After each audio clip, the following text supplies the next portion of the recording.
Good afternoon. I hope you all had a good lunch. We appreciate you taking a little bit of time out of your day to drop by and see what we're up to this year. My name is Ed Aldrich. I'm the channel partner solutions engineer for 1E, also a config manager MVP for the last 10 years or so. And I'm Paul Thompson. I'm a solutions engineer at 1E for the last year, actually. And prior to that, I worked at Microsoft, essentially in Microsoft IT. And my name is Mike Terrell. I'm the systems management practice lead at 1E in the professional services division. So what are we going to do today? Well, you can read the agenda as well as I can. We hope to be able to show you some really good technology that's currently available from 1E on the Config Manager 2012 platform that will show you what we're doing with a number of our customers to provide a solution to rapidly deploy lots of client machines in the Win 7 migration space. One of the questions that we frequently get at 1E, however, is very, very common. Gee, you know, I've got this fantastic product from Microsoft, whether it's SMS 2.0, 2003, whatever it is, and now obviously with Config Manager 2012, huge amounts of flexibility and functionality and so forth. So why do I need anything additionally above and beyond that from 1E? So I thought that the best way to answer that question would be to probably let somebody from Microsoft answer that for us. So I'd like to introduce Vineet Thuvara, who leads the business management function for the System Center Business Group at Microsoft. He has 12 years of experience in the design, engineering, and business disciplines. He's been at Microsoft for over 5 years. He was the worldwide launch leader for the Windows Server rollout and is the co-author of Lifecycle Engineering Handbook for Indian Industries. When it's not raining in Seattle, he really enjoys playing tennis with his daughters and playing Connect. I wonder if he's playing tennis with the Connect. And he enjoys board games. So without further ado, Vineet Thuvara. Thank you. There you go. Ed, by the way, you look very good on the keynote video today. He's a star now at Microsoft. Thank you very much, everybody, for joining us today. I think he gave me too long an introduction. My speech is going to be shorter. What I wanted to do here was spend a couple of minutes to kind of give you a context into how the kind of stuff that you're going to see today from the technologies offered by 1E dovetails into the overall Microsoft strategy. So I'm going to just spend a few minutes just talk about this. From its inception, as you know, Microsoft has invested in our partner relationships to make sure that we get the best out to our customers and IT pros by combining the strengths of both Microsoft and our partners. And we've been very proud of this relationship. Over the years, we've built some great products together. If you've seen the keynote yesterday Brad talked about our infrastructure space, all the way from public cloud to private cloud and the common technologies that sit in between. And today you heard about how connected devices, proliferation of devices, consumerization of IT, all this is coming and sort of pushing the limits of IT. System Center is at the center point of this because it is one of the 4 common elements that Microsoft is hardcore invested in: identity, management, virtualization, and development tools. And management basically through System Center. And today you're going to hear about System Center and the associated technologies from 1E. And System Center Configuration Manager is at the centerpiece because it is both on the server side and on the client side.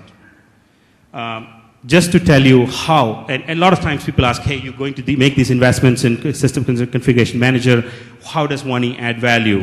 And I sort of put together a quick slide which kind of gives you a detail of how 1E products dovetail into Microsoft products and how it's all connected to our strategy. Oop, you told me I will be going in the wrong direction. I don't remember any such I'm slide. sorry. Oh, my slide is missing. That's okay. Yeah, just talk. I can talk to it. Well, I guess that's our first technical hiccup on the slide deck. I apologize for that. No worries. If you look at System Center Configuration Manager, there are 3 things that Brad alluded to. One, how do we empower the users? When we talk about empowering the users, it's about how do we empower the users to access any device from any location. The second one is about unifying the resources within Configuration Manager and the associated components within the System Center suite of products. How do we unify? How do we leverage economies of scale by integrating the components within them? And the third one is how do we simplify the experience for our customers? How do we make it easy for them to use? How do we drive economies of scale and also provide a great user experience? Along these three pillars, there are several key scenarios that we work on. For example, on the empowering segment, you have application delivery. In application delivery, we have made some great enhancements in System Center 2012, but at the same time, 1E adds a lot of value through their product called Shopping by providing an application shopping experience. When you look at unifying components, there is power management. Power management is an integral component of System Center Configuration Manager. But at the same time, 1E enhances that capability, uses the same bits and enhances the capability to get more for the customers through Night Watchman. And the last component, which is simplifying the experience. How do we simplify the experience for our operating system deployments, which is through Nomad?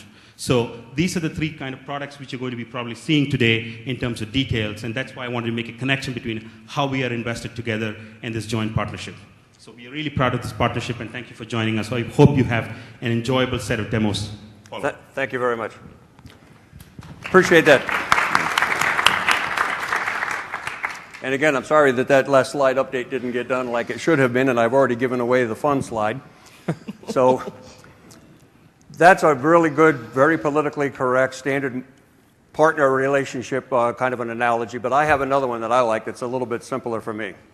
People that know me well, know me, I'm a pretty hardcore motorhead, and I really love my Camaro. Now, when I went to buy this car at my local dealership, my attitude was I want the biggest, the best, the fastest, and the baddest that I could buy. And that's exactly what I got. The 2S SRS, V6, 6-speed transmission, 426 horsepower, rocket ship out of the box. I liken that to the ConfigMan 2012 product as it exists today. Nothing much out there. There's nothing out there that beats it.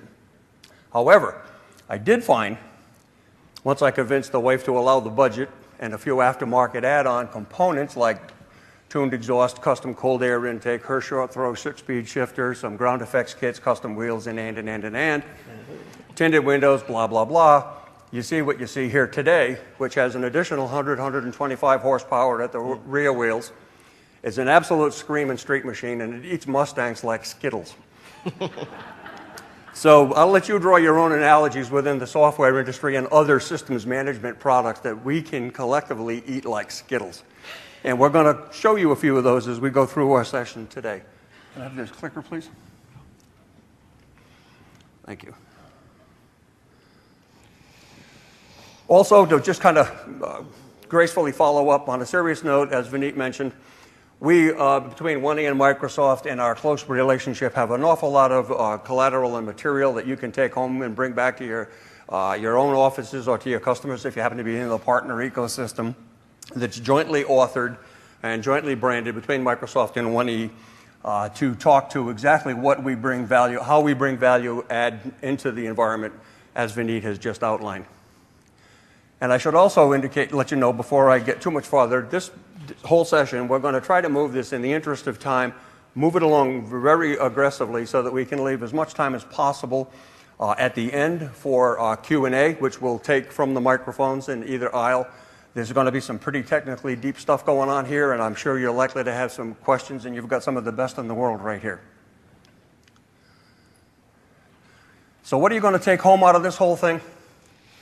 A really, really sophisticated, high performance, highly resilient, very, very simple infrastructure to implement and allow you to be able to put together some incredibly powerful tools to help you to get your Windows 7 migration. And once this system is in place, you're going to be a mouse click away practically from your Windows 8. When that time comes, you won't have to be reinventing the entire wheel. And we're doing all that with just a couple of products, all of which are available today. Well, I should mention that our shopping solution, which we're talking about, it'll be available by the end of the month, I believe. But for all intents and purposes, it's there, it's fully functional, and my product manager over here is sweating bullets because he still has a few things to develop before it's done, but it's there. So what's Win 7 migration all about? I'm going to let somebody that's a whole lot smarter than me talk about it a little bit and give you kind of a general idea how it maps into the process itself that you're all struggling with and what it deals with in our environment. Thank you, Ed. So over the last year, I've had the pleasure of working with literally dozens of organizations of all sizes, from some very small, admittedly, to extremely large and all in between. And some of those have been partner organizations, consulting firms, and so forth, and then companies and so forth. And we've talked about the 1E solutions and how we can help them with various challenges. And one of the most common themes has been Windows 7 migrations. And in particular, one day I was talking with one of our favorite consulting partners, Dave Kawula, and he and I were doing a little whiteboarding, came up with this diagram. And basically, the point was that when we're looking at Windows 7 migration projects, we find that there's really two pillars to those two columns, if you will, in terms of the challenges. Certainly, there's the infrastructure, how are you going to get Windows 7 out and so forth, but also at the same time, there's a whole level of application support, which is easy to forget about, but as soon as you get into the project, you soon realize that it's actually very substantial. And so both have to be addressed as part of your project. And 1E can help with this kind of work in some very substantial ways. And so the rest of this demo or session is going to be demonstrating how each of our solutions helps you to minimize many of these steps here. In particular, we have a tool called App Clarity that will help you to identify what applications you have in your environment and how they're used, where they're used, and then because you've identified the important ones and you can focus your energies where you should, then you can reduce the related efforts in things like compatibility testing, repackaging of your software deployments, training the end users, and so forth. And then similarly, we have tools on the other side with the infrastructure side. For example, we have a shopping application that we'll show you that allows end users to initiate operating system deployments if you like, if you don't want to do it as a totally centralized process. Similar or related to that is also Night Watchman, so that when you've kicked it off, then we can either shut down the machines cleanly, even if there's open apps and open data, and wake those machines up, as well as maximize your client health. Crucially, or centrally, we have Nomad for the content distribution, your OSD images, the drivers, the patches, applications, and so forth. And finally, we also have Pixie Lite, which can be an alternate initiation process excuse me, to kick off the whole OSD process as well. And inevitably, no matter how much you automate things, there's still going to be a little bit of customization at the end where the end users are going to want to install their more obscure apps and so forth that you couldn't centrally deploy. And again, shopping comes in and helps you with all of that. Great, Paul. Thanks very much for that. So what does this really mean in real terms, from a practical take-home point of view? The upper graph timeline here is documenting what others in this conference, in fact, are claiming to be their solution that can roll out a Windows 7 migration to 90,000 client machines, and it only takes 16 months. Well, we have a customer that is a long-term 1E customer that has this infrastructure in place, upgraded now, and in the process of rolling out their Windows 7 migration on their XP infrastructure. And they are doing this entire process. They started it around the first of the year of this year, and they're doing their 90,000 seat estate in barely 4 months, 3.5 months. And as they've started rolling things out, and that flywheel really began to start to crank over, today they're putting out roughly 30,000 client machines in a month. So that's pretty impressive as far as I'm concerned. And this is what we're going to show you here today. Again, as Paul mentioned earlier, this is just a real quick overview of the products and how they stack up on top of the baseline, which is the System Center Configuration Manager platform, enhanced with the standard stuff that we've all used and loved for years, the OS deployment features, native OS deployment augmented with the MDT, building on top of that with App Clarity. The wake-up piece of our power management solution is great for making sure that machines are on off hours when you need to be able to do that if you're doing it centrally from the config man side. Shopping as well as the Nomad solution. So enough of the talking heads up here. Let's turn this over and see our first actual hands-on session here, and we'll do a little bit of work with Mike Terrell and our first demo. Great. Thanks, Ed. So one of the big challenges with Windows 7 deployments is oftentimes you have a technician involved. The technician is often like calling the cable guy. He'll give you a 5-hour window of when he's going to show up, and he shows at the least inopportune time. So you're cranking away, getting your project done, ready to send off to your boss, and he wants to take away your machine for the rest of the day or the entire next day. So what we have here is we have Ed's XP machine. We're going to show you how easy it is to actually empower the end user to control their own Windows 7 migration. So I'm going to quickly log on because I know Ed's password. How'd you get my password? It's Lady Gaga. No! IT administrators know everything. Darn admins. And of course, we can see that this is Ed. Whoop, what's that? What do you got going here, What? Ed? What? Oh, I guess. Looks like Ed likes to play Angry Birds so much that he actually has it in his start menu. So I knew I forgot to clean that up before I gave it to you. you got to be careful there, Ed. So the first thing I'm going to show you is actually the new Software Center. For those of you who are not familiar with Configuration Manager 2012, this is kind of the replacement for the run advertised programs. Basically what they provide here is this nice little link to the application catalog. So I'm just going to go ahead and click on this and see Whoa, wait what a it minute. does. Why'd you do that? Wasn't that supposed to go someplace else? Yes, it was, but we've redirected it to our 1E shopping page.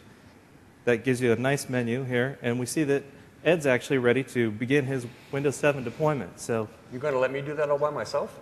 of course, I'll do it for you for now, just Okay. so we make it through successfully, okay? Okay. Can I take notes? Yep. All right. So the first thing the user is going to do is go ahead and click here, and it's going to bring up a simple 5-step wizard, basically. So, welcome. That's pretty self-explanatory. We're going to go next into the operating system. We see he's only got one operating system choice. You may have more than one operating system that you can give your users to choose from, if they can handle that, that is, of course. And then the next screen, we're actually going to see a list of applications that Ed has actually previously shopped for. How do you know that?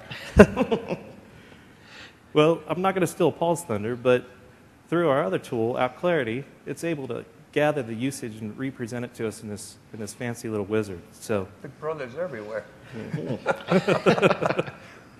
so what Ed can do is he can go ahead and click through any applications that he might want to put down on his Windows 7 load.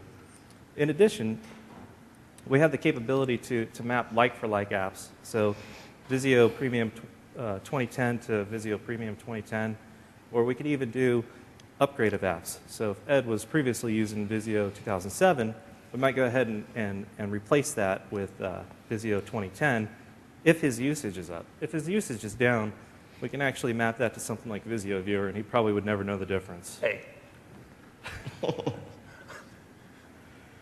So we'll go ahead and select all these apps for now. Wait. Before you do that, what's that left-hand pane with the application window in it? What's that for? So the left-hand pane, I'm not going to steal too much of Paul's thunder, but if you wanted to go ahead and list out apps that are already baked into the core image, maybe some endpoint protection, or if you put Adobe Reader in, you can go ahead and list those out there so that then end users won't actually panic and think that they need something that they actually don't need. So, I was starting to panic, so you can click next. Okay. Okay. So clicking through, this is another key slide. Right here we can actually schedule when we want the migration to occur. So since it's probably close to end of Ed's day, he could go ahead and schedule it for 6 p.m. when he's out of the office. Basically, by doing so, it'll go ahead and kick off. He'll come in the next morning at his Windows 7 logon prompt with his Camaro as his desktop background and all of his applications that he needs. What if I wanted to pick a different time and date? You could definitely pick a different time and date. Just by clicking through here, you can pick the hours that you want to do it. Actually, we'll pick the date first. And Okay, that's all right. Let's just do it now. we don't want to schedule it immediately. Yeah. We can schedule it immediately. So you could go ahead and pick a date. For some reason, it's not letting me, but we can pick it, schedule it, hit next. We'll go ahead and schedule it immediately for now, and then He'll confirm that he's backed up his system. You can configure that with any text that you like. Obviously, if you have user state migration in place, that'll go ahead and back up data, but it's always good for end users to back up their own data too, that they really care about. So we'll go ahead and click finish, and the process will kick off, and we'll go from there. Now I'm going to hand it over to Paul, I believe. Yes. And Okay. Paul's going to talk about how the back end looks. Thank you, Mike. So one of the things we mentioned, our products, is called App Clarity. It's one of our newer products, actually, but having great success, helping lots of organizations understand their software footprint, and even their helping with their software lifecycle. And that's certainly crucial in any kind of Windows 7 migration project, as we talked about a little bit earlier. But at the same time, there's other uses for App Clarity as well, particularly license management, ensuring that you've got enough licenses for all the software that your organization has got deployed. And if you do happen to have more deployments than you have licenses, then one possible solution is to uninstall software where you're not using it, and therefore correct that problem. So just briefly, I'm going to show you the App Clarity console. This is actually meant to be a very user-friendly system, as you can see here.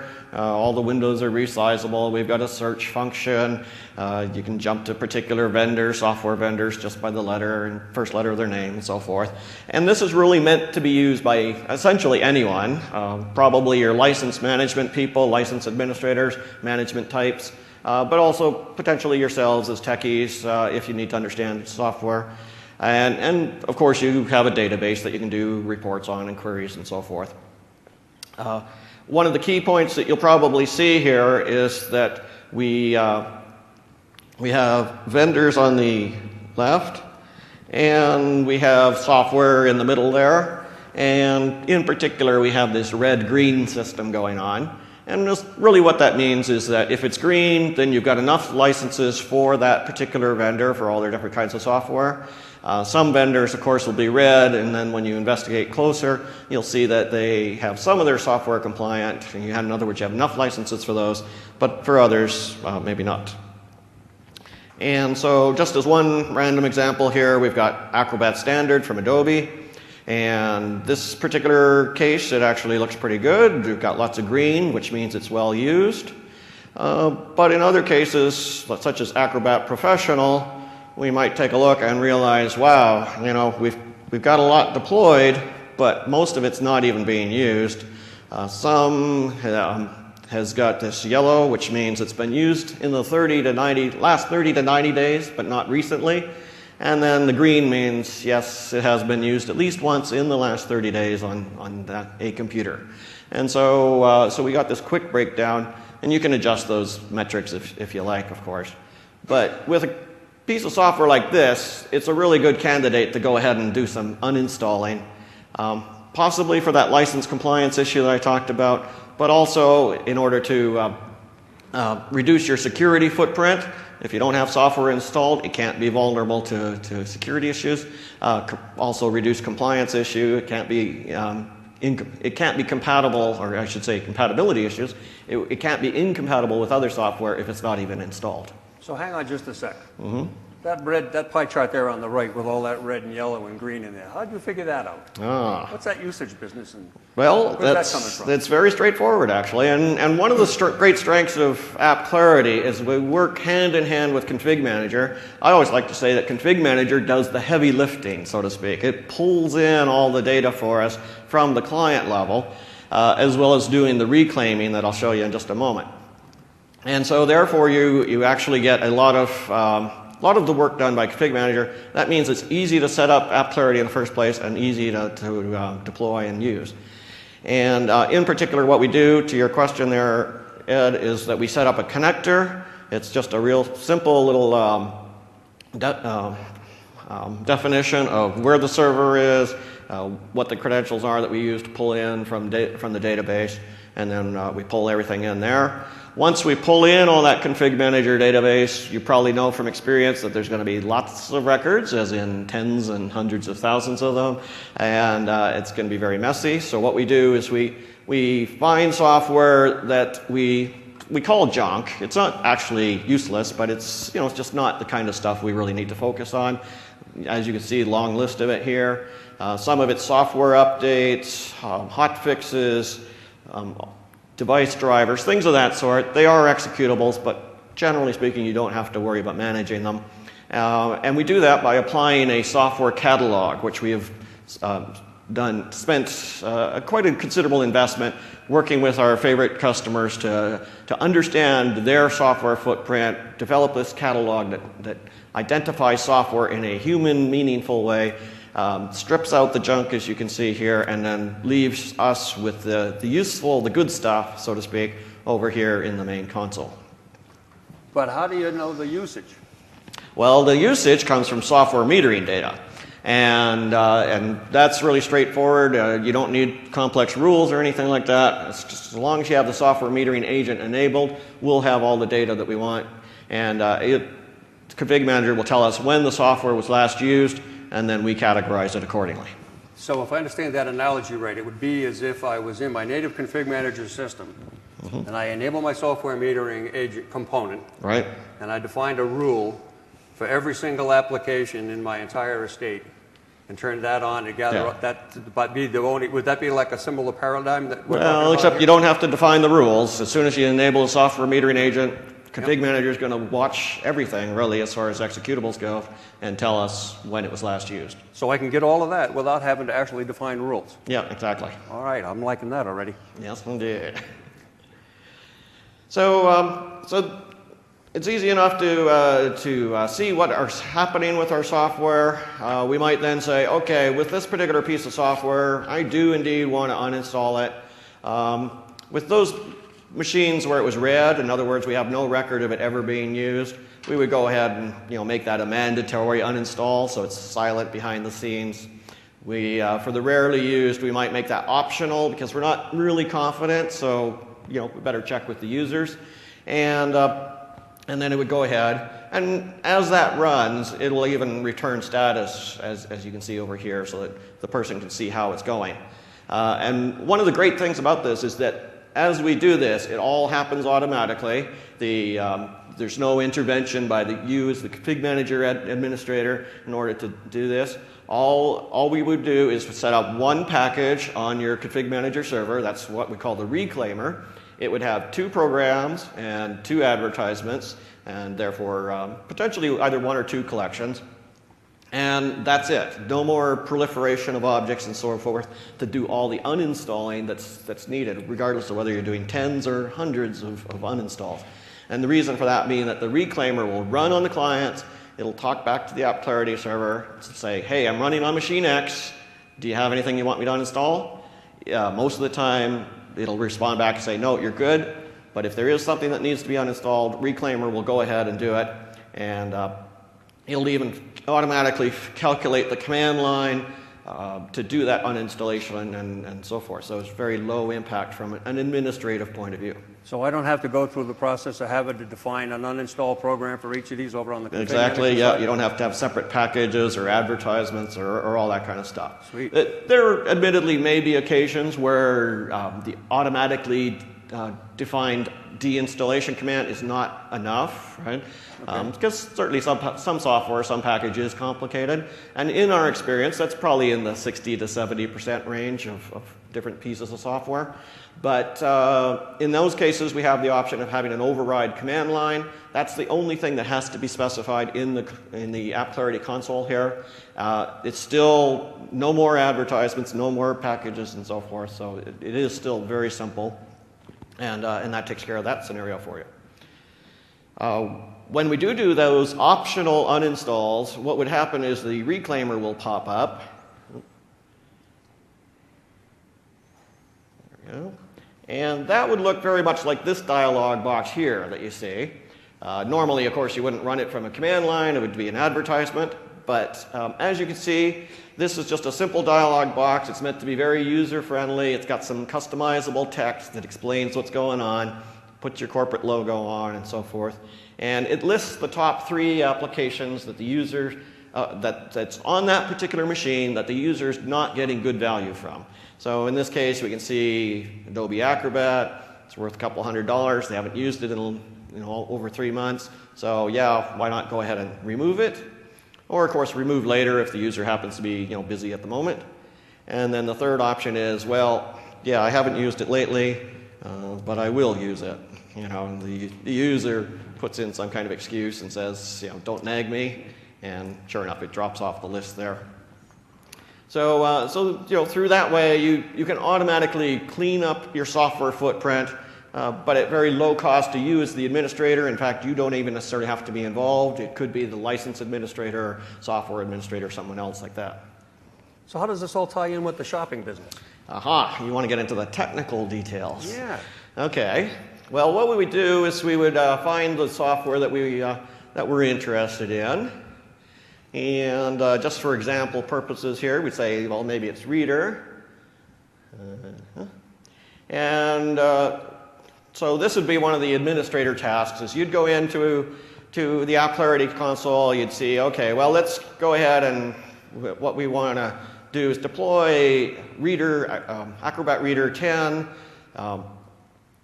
through shopping. So we'd go to this integration node. What we need is sort of a link between the two, as you might imagine. And so we'd just go here, we'd find this reference number, as we call it. We copy that. And at that point, we're done with App Clarity. We can go ahead and jump over to shopping. And so this is the shopping console. And we've got various applications here and so forth that we're going to use. And what we would do in this case, oops. Yes, there we go. We would just go into the properties for our application. We would go to the App Clarity tab, as you might imagine, and we would just paste in that reference number. And now at this point, the two are linked together. Shopping knows about the App Clarity information and can pull it up on the shopping webpage that Mike showed you earlier. All right, very good. So about that OSD business. Right. So, of course, one of the other things we're going to want to do is kick off the OSD deployments. And obviously, as config manager administrators, you've got a lot of power to do that. You've got all the flexibility that config manager gives you. But when you're doing a Windows 7 migration, that's usually a pretty big project. You could literally have thousands of clients, and you probably don't want to do them all over one weekend. So it's a multi-week, multi-month project, conceivably. And that's where using shopping could come in really handy. But you don't necessarily want to throw up Windows 7 onto the shopping web page for your whole organization. And instead, what you would do is you would jump into the OSD option here, the Windows 7 deployment that we have defined in shopping, and we would just specify a few details. And you'll notice that this is in the shopping console. It's not in a config manager console. So it doesn't necessarily have to be you doing this. It could be some kind of shopping administrator. And in fact, this may be the only thing that they have privileges to do. So in a sense, they're more like a Windows 7 project coordinator. They don't have to be a techie at all, really. What they would then do is they would go ahead and you would go through. You have your collection that you're going to be deploying to. Permissions, which means which users, end users, or which computers, or even a combination of the two, do you want Windows 7 to be deployed to? So, it's lots of different ways, but you might start off with the main office IT department for phase 1. Once that's good, okay, do the rest of the main office. Then, okay, let's do the European machines and so forth. Each time you would come in here, add the relevant AD security group, into the dialog box here, and then those people would now have the Windows 7 option available to them. So it gives me a nice control model to be able to kind of stagger the process, starting off with a little bit at a time and then gradually adding more and more by virtue of the permissions tabs in here. Yeah, exactly, and all delegated to a project coordinator, so that you as the config manager, administrator, engineer can focus on core config manager activities. You could also go in here to the Core Applications tab that Mike and Ed were pointing out earlier. This would be where you say, well, you know, Office 2010 is actually included in this particular Windows 7 application or deployment, and so therefore the user doesn't have to worry about shopping for 2010 because it's already included. And then finally the Scheduling tab, where you can go ahead and say, okay, start to make Windows 7 available to the users that I gave permission to starting next week and then running for 2 weeks. We can even specify, you know, but at the same time, don't overload the servers. You know, if the users decide to get aggressive, don't let 1,000 ask for it all at once. We might say, you know, 100 per day or whatever is a reasonable number given your server capacity plus your help desk capacity. I was just going to say, the help desk guys are going to appreciate you throttling that number, right? Yeah, exactly. Because you know, it's hopefully it all goes very smoothly. Generally, it will, but you know, users sometimes panic and they call the help desk. So, so therefore, giving it a little bit of control is probably a good idea. So those are the core features of that. Okay. I'll transition back to you. Okay, I think was it back to me, right? Yeah, indeed. Who's got the clicker? I do. All right.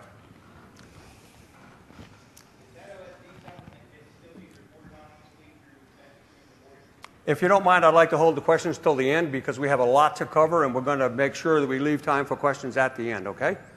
So before we go on any further, and before I turn control over to Mike to finish up the rest of the heavy lifting here, I want to just take a moment to talk about this Nomad Enterprise product. And as you can see from this animation, the key piece of Nomad is to simply have a client-based agent you deploy to your remote systems or literally to your entire estate if you choose to do so.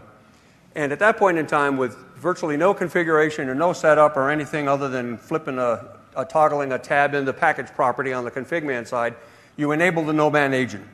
And what that simply means is when the advertisement kicks off on that remote that remote branch office, the client agents will take care of dealing with downloading that content one time over the subnet only. And when it does that, it's going to work on utilizing the existing free bandwidth in your network. Think of it like a reverse quality of service.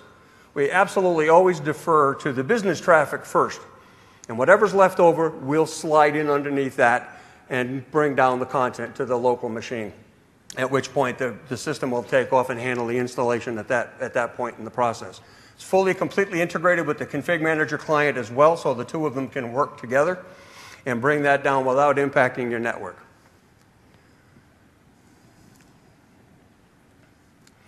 So what does that really mean in practical terms?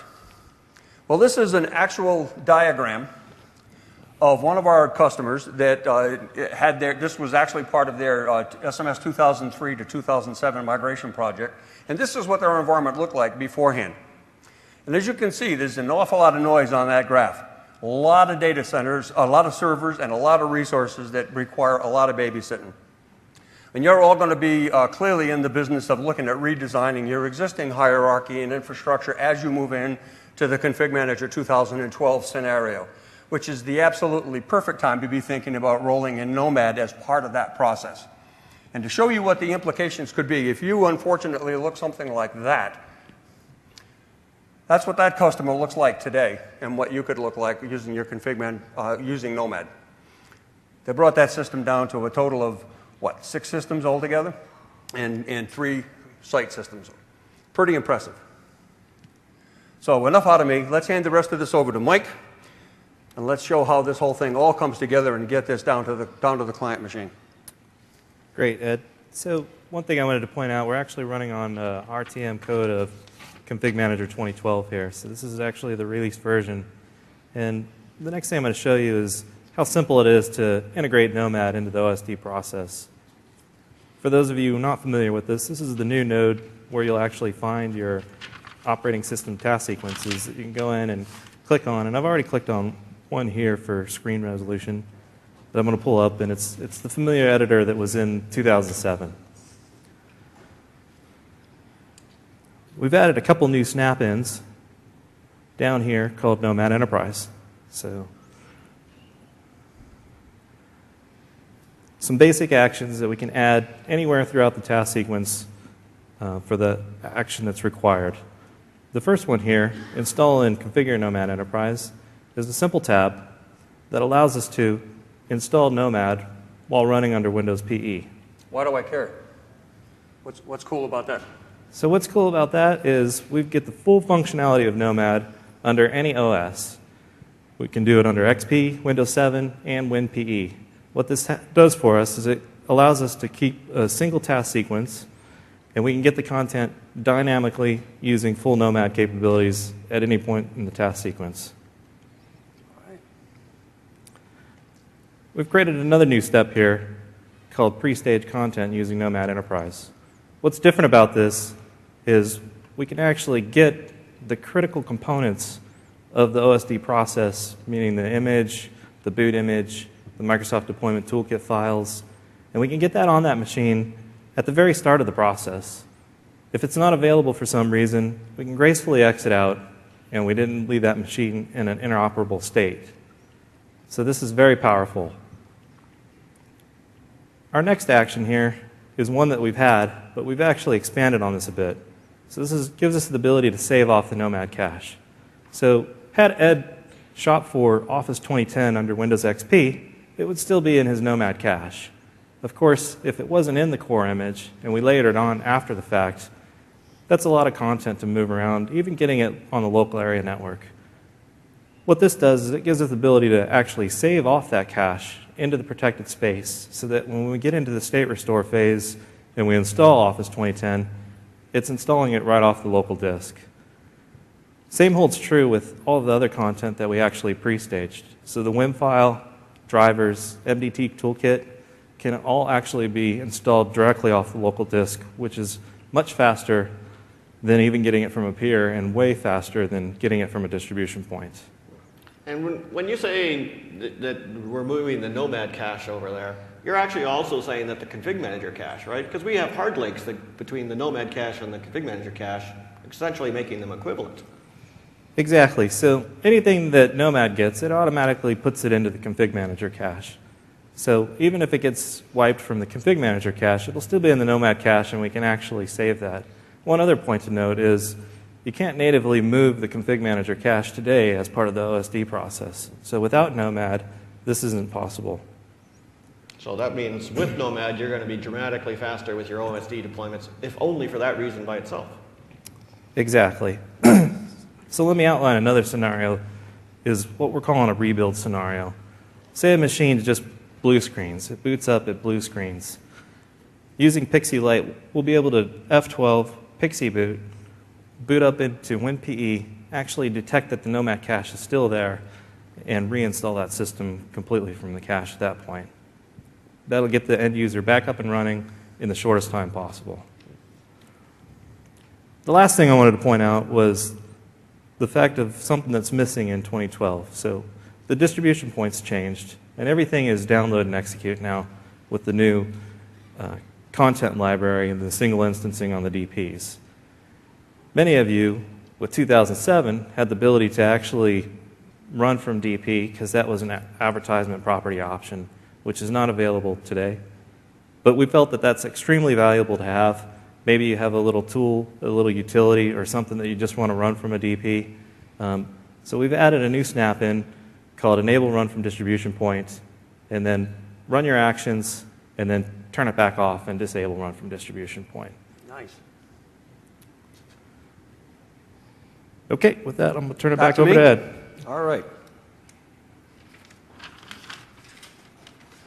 So we're getting close to the point where we want to try to begin to wind this down and make sure we can leave a little bit of time for some questions and answers and so forth. But we've got a couple of new features in our new Nomad 4.1, one of which is this migration data sharing function.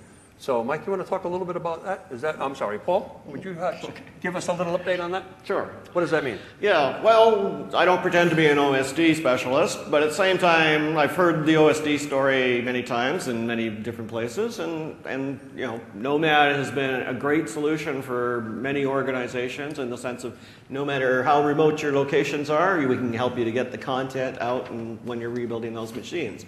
And in a lot of cases, you can keep all the user state data, their application data, their configuration and so forth. You can keep it on the hard drive off in that special location and rebuild things, put it back, and everything's cool.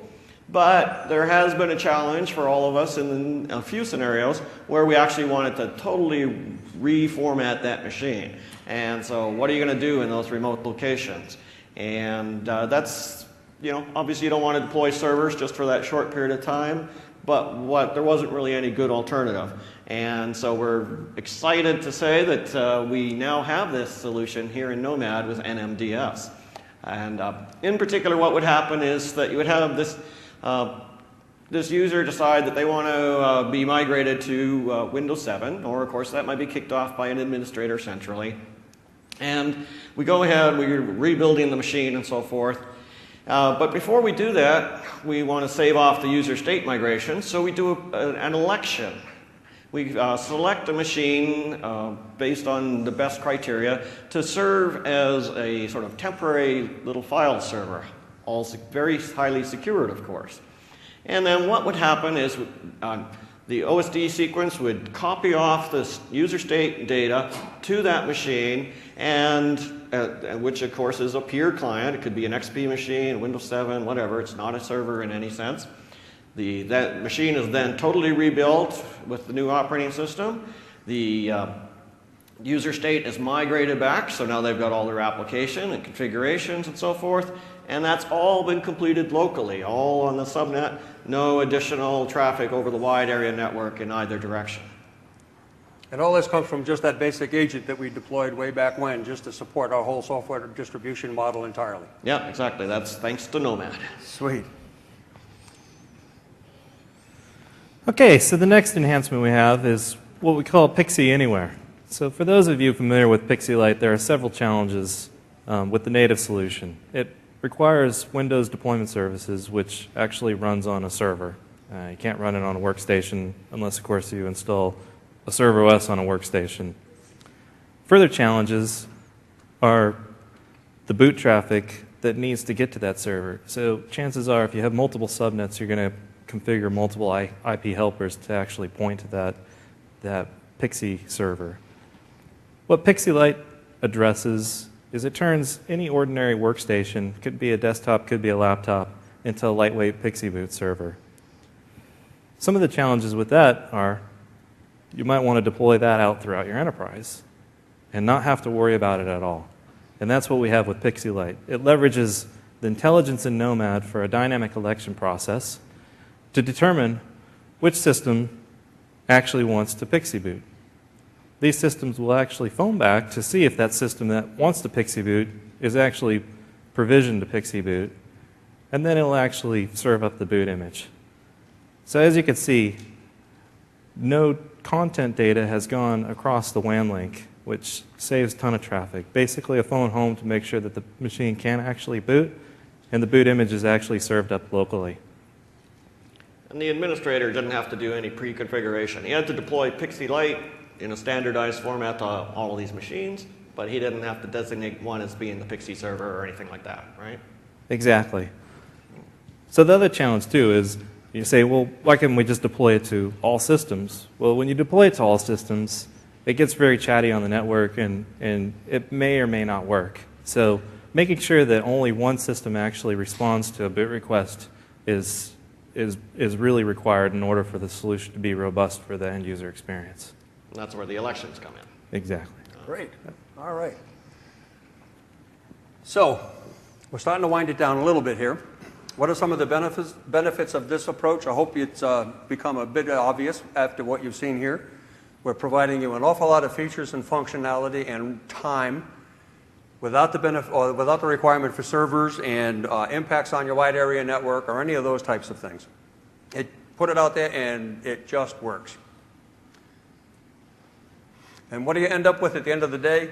You've got a new architecture with new components that are now fully optimized in your environment, ready to handle virtually anything that you throw at them. Once you've got this in place and you've got your Windows 7 piece handled and and that's done, you've got incredibly sophisticated solutions in place for ongoing software distribution using the consumerization model through the shopping piece.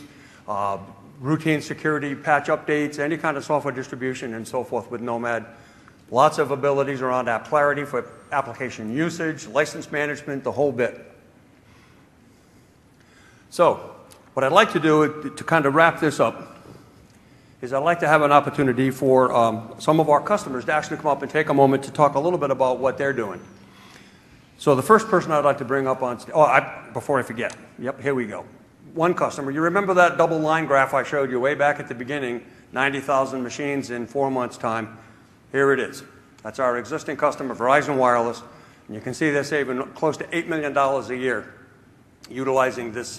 We have to confiscate that camera. I saw that picture.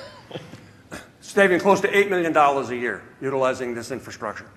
And they're the ones that are pushing out close to 30,000 images a month at this point. Next, I'd like to bring up Greg Gilbert. He's with Coca-Cola Refreshments. Greg has been at Coke for 16 years, 10 years as the LAN desk administrator there. And unfortunately now he's the config manager and administrator. And he's been doing that now for the last 3 years. He's married, he's got a 2-year-old daughter, and his main hobby is getting down on the floor and crawling around and playing with the little girl. And they are using Nomad in shopping, new recent acquisitions. And Greg, over to you. Thanks, Ed. And if you can keep it to a couple of 3 minutes, that would be fantastic. I'll try and keep it short. So as he said, we've just been on on SCCM for about 3 years, LANDESK before that. Number of challenges that we ran into initially making that move, as well as for many years we've been doing our own custom software distribution portal that we developed back when we moved to Windows 2000 a long time ago. So the first thing that we looked at from the 1E products was a replacement for that custom web portal for installing software. And the 1E shopping product really fit everything that we were looking for. It leveraged all the work that we had already done in SCCM for building packages and getting everything into there. It gives us really good workflow. It allows us to communicate to the users. Here's how much all the software costs. We've had so many users say, I need project. They go to the shopping portal. They see how much project costs. They said, maybe I don't need shopping. Maybe I don't need project because... That's a better answer. Yes. I don't need project, sorry.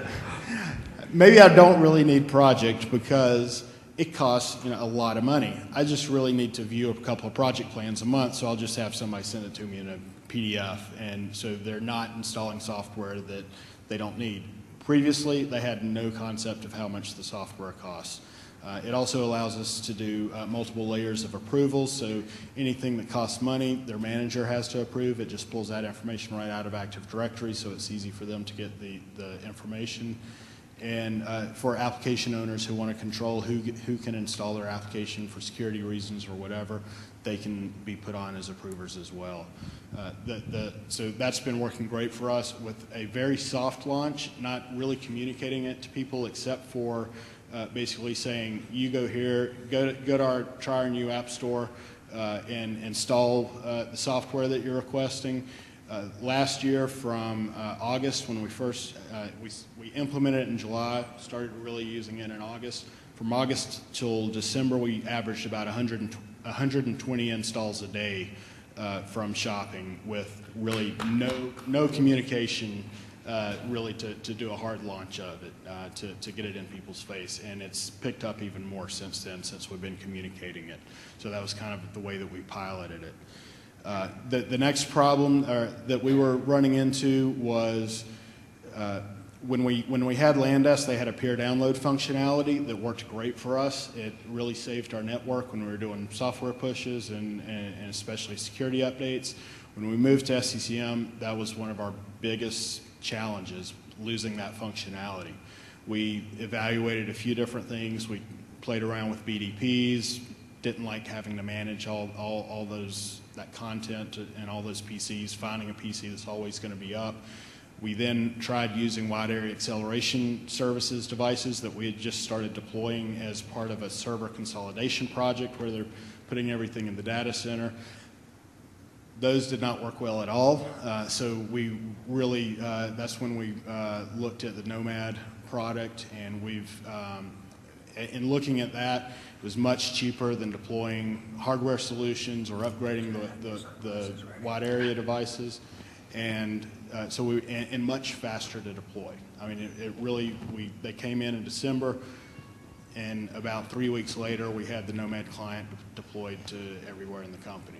So it really worked well, and we're using that to pre-position all the content for our Windows 7 deployments. We've got about 500 locations, as slow as 512K links at a lot of those. And the Nomad product, in addition to doing that caching, I told Ed it's basically QoS that actually works, because it does do the bandwidth throttling, and it really works. When we brought it in, our network team, of course, wants to sign off on it.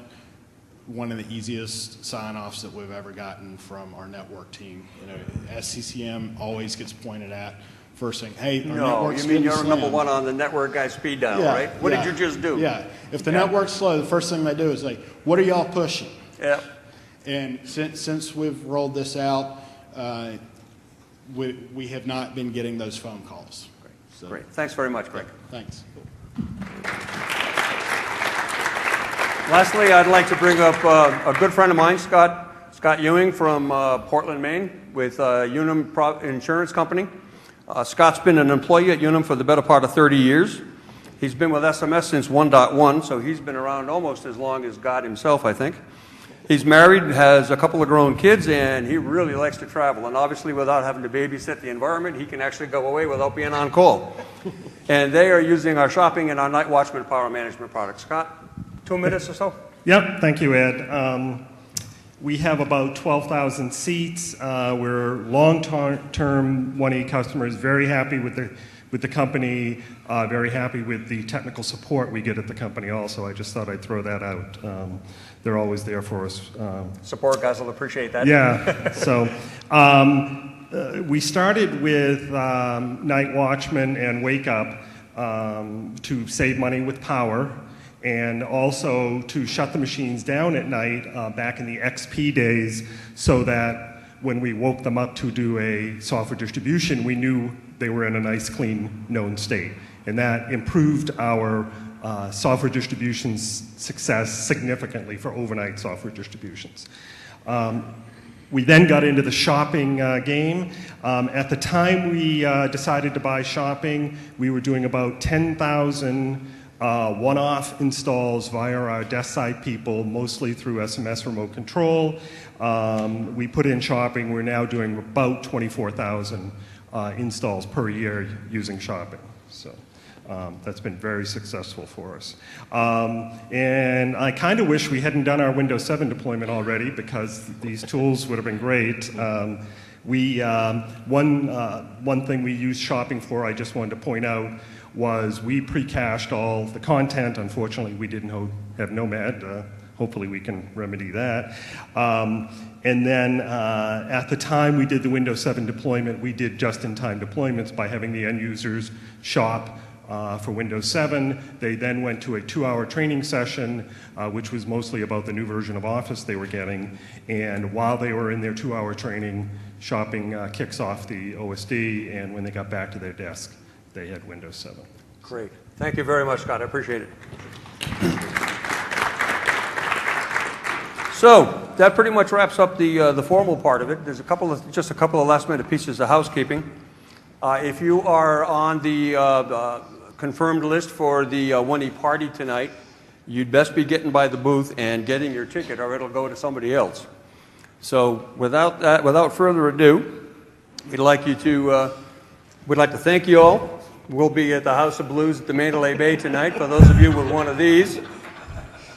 And we'll open it up for Q&A at this point. If we can bring up the house lights and shift it over, we've got about an extra, well, almost 15 exact minutes. How did we do that? That was pretty cool. So for questions, if you would please use the microphones at the front so we can hear you. If not, thank you very much for your attendance, and we look forward to seeing you at our booth.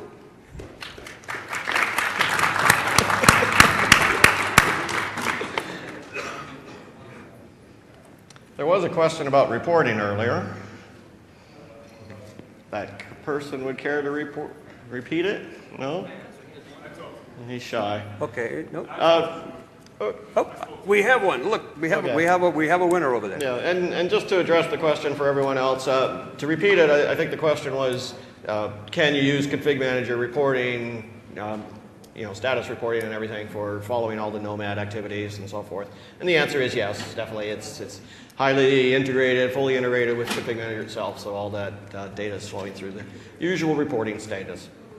Okay, question.